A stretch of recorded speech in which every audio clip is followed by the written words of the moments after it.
À quoi ça sert globalement d'avoir toutes ces précautions par rapport au cheval dans le cadre d'un concours complet? Le concours complet comme discipline, c'est la, c'est la discipline la plus exigeante parmi les disciplines classiques de la FEI. Alors on demande en fait le plus aux chevaux. Évidemment, on veut être absolument sûr que le cheval ne prend pas de... que le cheval puisse participer et puisse terminer une compétition dans un état de santé, dans un bon état de santé. Alors c'est vraiment pour protéger la santé du cheval qu'on suit, que le suivi vétérinaire est tellement approfondi en cours de la compétition.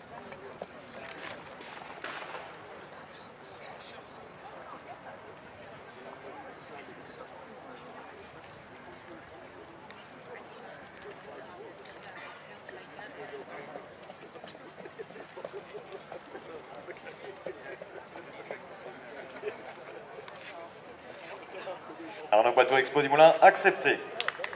Arnaud Boiteau, Expo du Moulin, passe. Alors on vient d'assister ou de terminer la deuxième visite en fait pour ces chevaux. Et la première a eu lieu à l'arrivée au site de compétition. Et puis c'était en fait une visite pour être sûr que les chevaux n'aient pas de maladies infectieuses en arrivant dans les écuries ici à Fontainebleau. On a des chevaux qui viennent de partout en Europe, alors vous pouvez bien vous imaginer que s'il y a quelqu'un qui est enrhumé, qui vient par exemple d'Angleterre, et puis il est stabulé à côté d'un cheval qui va repartir en Italie, qu'évidemment, si comme on pourrait très rapidement faire passer une maladie d'un pays à l'autre. C'est pour ça que la première visite en fait a lieu à l'arrivée au site de compétition. Le vétérinaire sur place contrôle l'identité du cheval pour être sûr que ce soit le bon cheval. Ensuite, il contrôle si le cheval est bien vacciné contre la grippe équine. C'est la seule maladie où on exige, selon le règlement FEI, que les chevaux soient vaccinés. Et puis, si le cheval conforme à ce règlement, et puis si le cheval est en bonne santé, il aura accès aux écuries. S'il n'est pas en bonne santé, si vous avez une suspicion, un doute, qu'est-ce qui se passe? Si on a une suspicion, une doute, si le cheval n'est pas en bon état, il sera mis dans des écuries d'isolation ou de quarantaine où on va le soigner tout d'abord, faire un examen plus approfondi et puis on va faire des soins si sont nécessaires et puis pour déterminer s'il pose un risque aux autres chevaux dans la compétition. Et c'est seulement au moment où on est sûr que ce ne sera pas le cas où le cheval aura le droit d'entrer dans les écuries. Ensuite, la deuxième visite, c'est celle qu'on vient de terminer aujourd'hui. Ça, c'est une visite pour se rassurer que les chevaux sont aptes à la compétition. Alors, ça se fait avec le jury de terrain, qui pour finir a le dernier mot. C'est sur avis vétérinaire que le jury de terrain va décider si les chevaux peuvent entrer en compétition. Alors c'est à ce moment-là où on regarde si le cheval est sain d'aplomb, s'il ne boite pas, si les allures sont bonnes, et puis si, comme athlète, il est prêt à commencer ou entrer dans la compétition qui va quand même durer pendant 3 jours. Pourquoi est-ce que vous les faites trotter? Qu'est-ce que vous voyez sur le trot? Sur le trot, l'allure du trot, c'est l'allure à laquelle on peut mieux déterminer des boiteries. Les boiteries peuvent être soit causées par des douleurs ou par des problèmes biomécaniques qui ne font pas mal a priori. Alors il faut en même temps essayer de juger si une boiterie est vraiment due à une douleur ou à un autre problème. Alors à ce moment-là, on a une certaine tolérance pour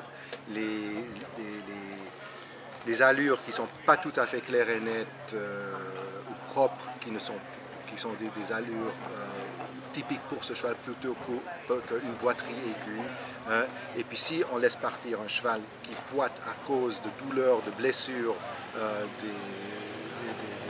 soit des tendons, des articulations, et puis, si on le laisse partir, on risque évidemment que ces blessures vont s'aggraver en cours de compétition. Alors on veut éviter ça à tout prix.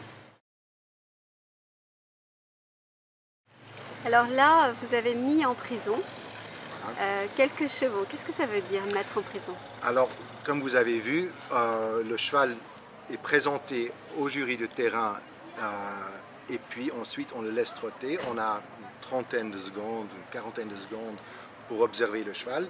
Et puis s'il y a un doute, surtout si on voit qu'il a une irrégularité d'allure, il faudra qu'on décide si cette irrégularité est vraiment une boiterie due à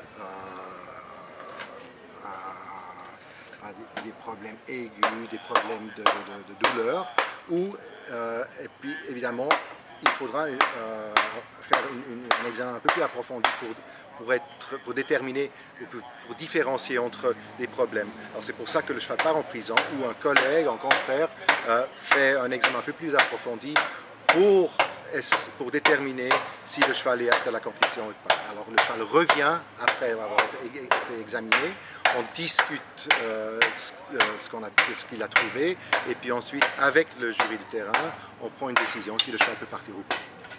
Alors la compétition.